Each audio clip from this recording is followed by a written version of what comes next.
Aujourd'hui on se retrouve pour un book review sur le tome 3 des fourmis qui s'intitule La Révolution des fourmis, donc de Bernard Werber, toujours aux éditions Le Livre de Poche. Très brièvement, un petit résumé pour ceux qui ne se rappelleraient plus trop de qu'est-ce qui s'est passé avant ce tome 3, où est-ce qu'on arrive au début de l'histoire. Vers la fin du tome 2, Laetitia Wells et le commissaire Méliès réussissent à retrouver et à sauver Jonathan Wells et vous savez tout le groupe qui était donc dans la fameuse cave où Edmund Wells avait fait ses petites expériences scientifiques.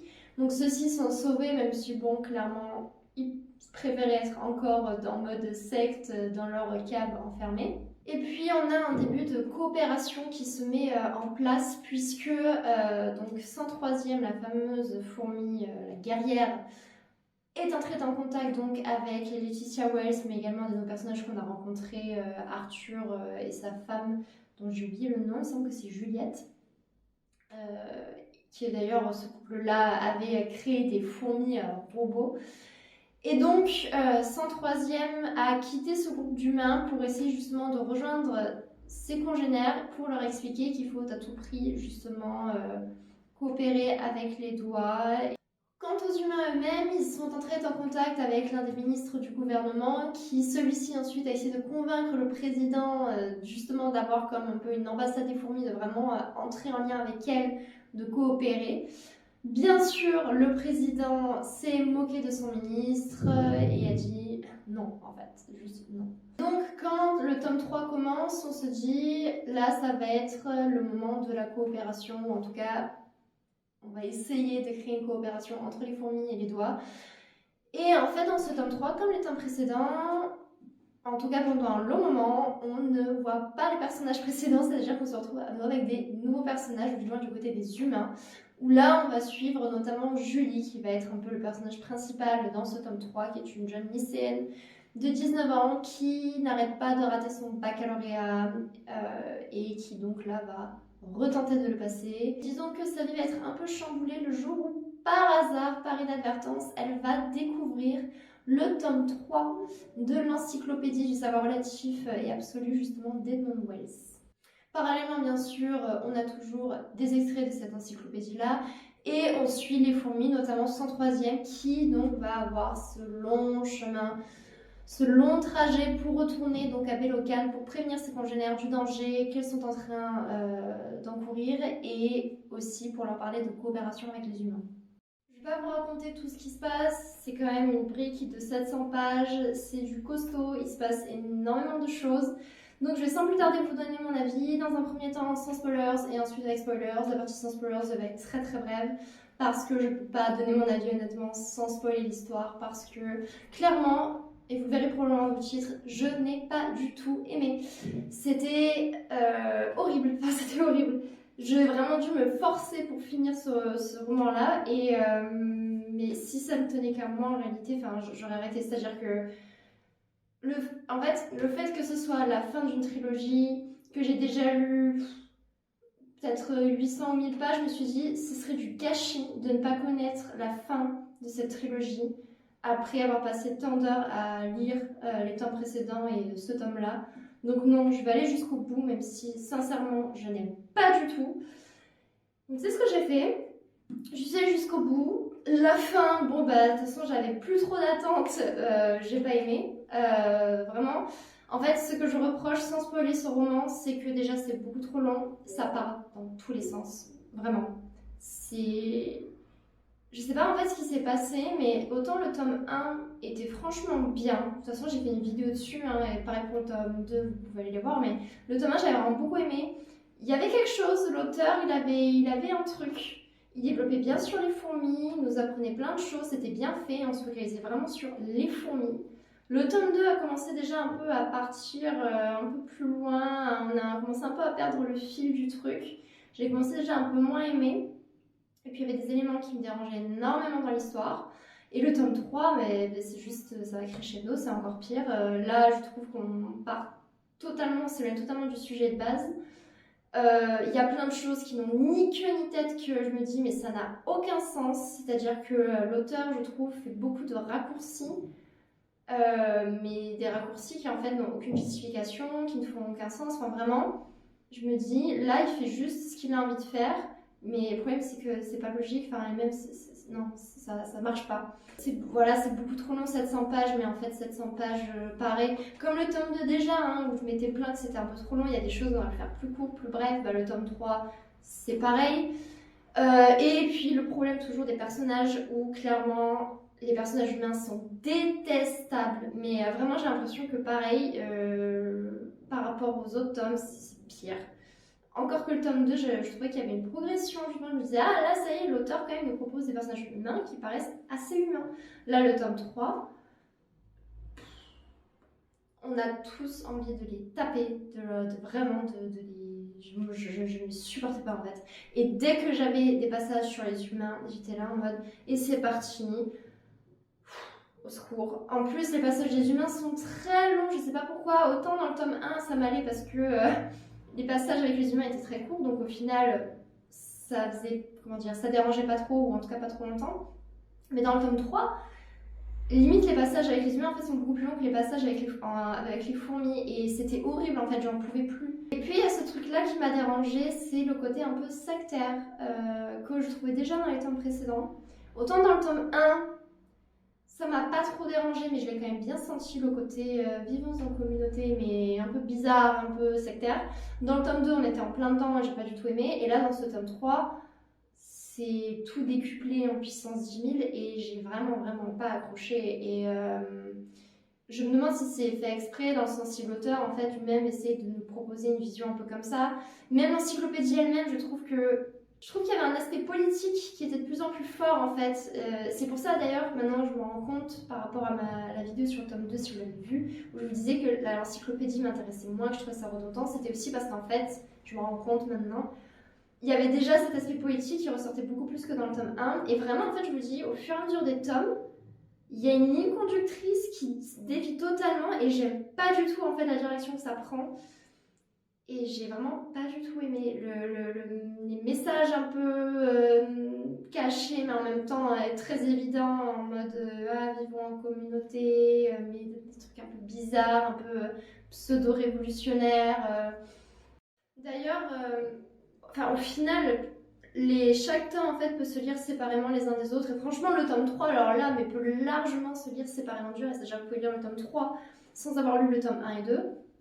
Vous n'aurez pas de problème à comprendre l'histoire parce que, en fait, on change d'histoire, littéralement. Le tome 3, vraiment, part tellement plus loin et dans une direction totalement opposée qu'en fait, oui, non, si vous n'avez pas lu le tome précédent, c'est pas dérangeant pour lire cette histoire-là. Mais moi, je ne vous la recommande pas du tout, malheureusement. Je suis désolée, hein, mais non. Et pour avoir discuté avec quelques personnes qui ont lu Les Fourmis ou qui ont lu d'autres œuvres de Bernard Werber, plusieurs m'ont dit qu'elles-mêmes trouvaient qu'à chaque fois, le premier tome, peu importe la saga, mais le premier tome d'une saga ou d'une trilogie de Bernard Werber était toujours plutôt bien, voire très bien, mais qu'ensuite, à chaque tome, ça s'essoufflait de plus en plus et ça devenait juste plus intéressant. Ou pareil, des personnes qui ont lu le tome 1 m'ont dit, déjà je trouve ça très bizarre, il y en a beaucoup qui ont pas compris certaines choses ou qui ont mal réagi. Je vous avais déjà dit, dans le tome 1, il y avait des trucs qui me dérangeaient, notamment le fait que d'un seul coup, tout le monde se retrouve enfermé dans la cave, mais ah, c'est pas grave, allez, c'est vrai, je veux dire, j'ai des enfants, j'ai une vie de famille, j'ai ma vie tout court en fait, mais non, mais c'est bon, je suis prêt à d'un seul coup, du jour au lendemain, me retrouver enfermé dans une cave à tout jamais et vivre comme ça. Non, personne ne réagirait comme ça, il y aurait forcément une panique, il y aurait une confrontation, une révolte, enfin peu importe, il y aurait quelque chose. Je vous dis, je suis extrêmement déçue parce que je pensais pas que ça prendrait cette tournure-là, surtout ce tome 3, je vais en parler en détail dans la partie spoilers, mais... On va passer de suite à la partie spoilers. Je vais pas tout raconter, sinon pareil la vidéo va durer 10 ans. Mais... Tout d'abord, commençons à parler des humains eux-mêmes et leur manque d'humanité en fait. C'est-à-dire que par exemple, on a Julie qui, quand son père meurt, bon, pas trop de réaction. Quand son chien meurt, elle s'en fout. Sa mère, elle la déteste plus ou moins, mais bon, pareil, on n'a pas non plus... En fait, le problème de Bernard Werber, c'est qu'il ne développe jamais vraiment ses personnages, donc il explique jamais vraiment pourquoi il pense tel ou tel truc, ou vite fait ressent un truc, parce qu'en réalité, les émotions, il les ressent pas trop à première vue, dans les romans de Bernard Werber. En fait, il n'y a jamais le moindre développement, donc en fait, les personnages, je me dis, on ne peut pas s'y attacher, on ne peut pas s'y identifier, on ne peut pas les comprendre. C'est comme le flic, Linard, si je me rappelle bien dans le tome 3 là. Au début, on nous le présente comme quelqu'un, franchement, très professionnel, un mari, un père de famille aimant, vraiment, moi je l'ai bien aimé. Et en un claquement de doigts, mais vraiment, et même moi je n'ai pas compris du tout pourquoi d'un seul coup ça prenait cette direction-là, ça devient juste, sans dire de gros mots, mais un homme qu'on a envie de frapper, voilà.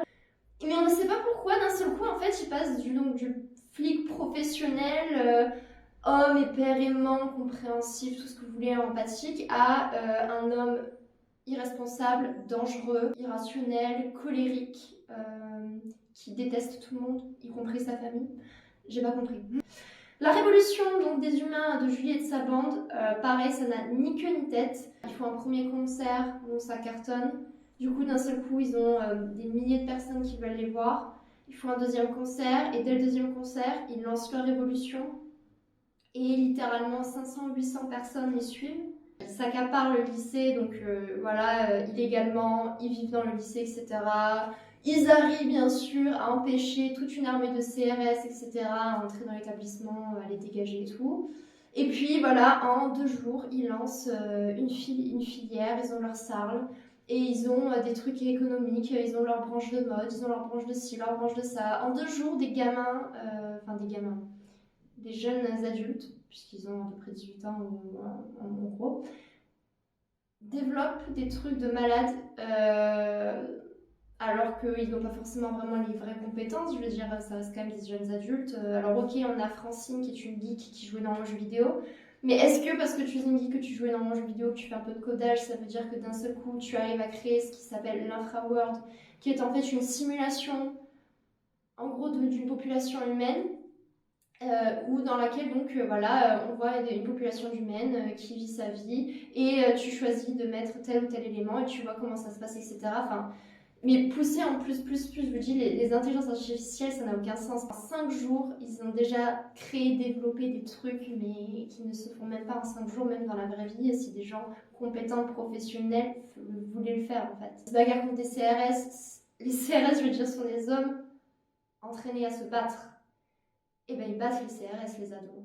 Ils sont jamais bagarrés de leur vie, très peu, mais ouais, le gamin il prend un des 3 des CRS et il les défonce. D'accord, si vous voulez. Pareil, ça m'a surpris, ça m'a choqué, mais les policiers ne se sont jamais dit à aucun moment. Donc on a des jeunes adultes et des adultes, puisqu'il y a aussi des adultes, des professeurs du lycée qui sont avec eux dans leur révolution. Donc on a tous ces gens-là qui sont donc de façon illégale dans le lycée, qui y vivent, etc. Tiens, mais pourquoi on n'a pas pensé à couper l'électricité à Internet, c'est vrai? Mince, on n'y a pensé qu'une fois qu'ils ont développé tous leurs trucs sur Internet et qu'ils sont déjà en contact avec d'autres universités, etc. Enfin, pareil, aucun sens. J'espère que je parais pas trop violente, je parle avec beaucoup de passion, je m'en rends compte, mais c'est que je vous dis, j'ai été tellement sidérée de la tournée que ça a pris, que je me suis dit, mais ah ouais, non, ok, je veux bien que ce soit un peu de la science-fiction ou autre, mais il faut qu'il y ait quand même un minimum de logique, la tournure que prend les choses, l'impact. Pareil, le procès, donc ça c'est la fin du roman, le procès des fourmis, mais ça n'a aucun sens. C'est un procès qui est censé condamner donc les lycéens, et notamment, ça j'en ai pas parlé, mais parce que pareil, le but c'est pas de raconter toute l'histoire et que sinon elle va déjà 10 ans, mais donc tous les humains en gros du tome 1 et du tome 2 des fourmis, en fait depuis le départ vivaient dans une sorte de pyramide en béton qui est mentionnée en fait dans le tome 3. Mais en fait tous ces personnages-là on les voit que genre 150 pages avant la fin de l'histoire, donc vraiment à la fin. Et donc le procès ça en fait a condamné ces personnes-là qui en plus ont tué des gens encore une fois de plus, et des lycéens. En fait ce procès en 2 secondes se transforme en procès contre les fourmis, alors qu'à la base on est censé condamner donc les humains, mais en gros l'un des avocats dit oui mais il faudrait condamner les fourmis parce qu'elles ont tué des humains, tout ça. Le président du procès qui dit oh bah ok mais comment on fait parce qu'on peut pas parler avec les fourmis. Arthur Ramirez, un des accusés, dit mais j'ai une machine pour parler avec les fourmis. Et tout le monde qui dit bah let's go, allons-y. Et donc on parle avec les fourmis, et ça n'a aucun sens. Je vais m'arrêter là parce que sinon je pourrais encore parler pendant très longtemps, tellement il y a plein d'éléments qui ne vont pas du tout. C'est parce que pareil, je vous ai pas trop parlé des fourmis, mais les fourmis c'est pareil, ça n'a aucun sens. Et puis 103e qui est là depuis le tome 1, elle vit toutes les aventures du monde, à chaque fois elle est en danger de mort imminente, mais elle ne meurt jamais, elle est invincible, ça aussi ça gâche tout parce qu'on sait déjà en fait à chaque fois, dès qu'il y a un problème on sait déjà qu'en fait elle va s'en sortir, qu'elle va trouver une solution et c'est ce qui se passe à chaque fois. Pareil, l'auteur qui ne laisse pas de suspense, à chaque fois il dit ah il y a un problème et en fait le paragraphe suivant direct il y a déjà la solution, merci super. J'allais dire il n'y a rien qui va mais honnêtement il n'y a pas grand chose qui va dans ce tome 3, ce qui fait que je suis un peu j'ai un petit goût amer en ayant terminé cette trilogie parce que c'est pas que j'ai l'impression d'avoir perdu mon temps, mais je me dis, ouais, non, je comprends pas en fait. Là, pour le coup, au niveau du scénario, au niveau du développement, je trouve qu'il y a de très gros problèmes. Puis après, pour l'aspect peut-être plus subjectif, tout l'aspect sectaire et politique, ça m'a dérangé énormément et ça m'a pas du tout plu. Je vais m'arrêter là donc, mais énorme échec critique, déception pour ce tome 3 et pour de manière générale la trilogie des fourmis. C'est dommage parce que le tome 1 j'avais quand même pas mal aimé. N'hésitez surtout pas en commentaire à donner votre avis sur ce tome 3 ou sur la trilogie, je serais ravie avec vous de dialoguer, d'échanger. Même si vous avez aimé, justement ça m'intéresse si vous avez aimé. Et si vous n'avez pas aimé, ça m'intéresse tout autant bien sûr. Mais n'hésitez surtout pas à vous manifester dans les commentaires parce que... je vous dis, il y a tellement d'éléments qui m'ont interpellée et qui je trouve ne vont pas du tout que ça m'intéresse encore plus d'en discuter avec des personnes pour vraiment avoir le ressenti des autres. N'hésitez pas, même si cette chronique est très négative, mais n'hésitez pas à me mettre un petit pouce bleu ou à vous abonner à ma chaîne si ce n'est pas déjà fait. On se retrouve la semaine prochaine pour un autre book review qui, je l'espère, sera positif cette fois. En attendant, portez-vous bien et à très bientôt.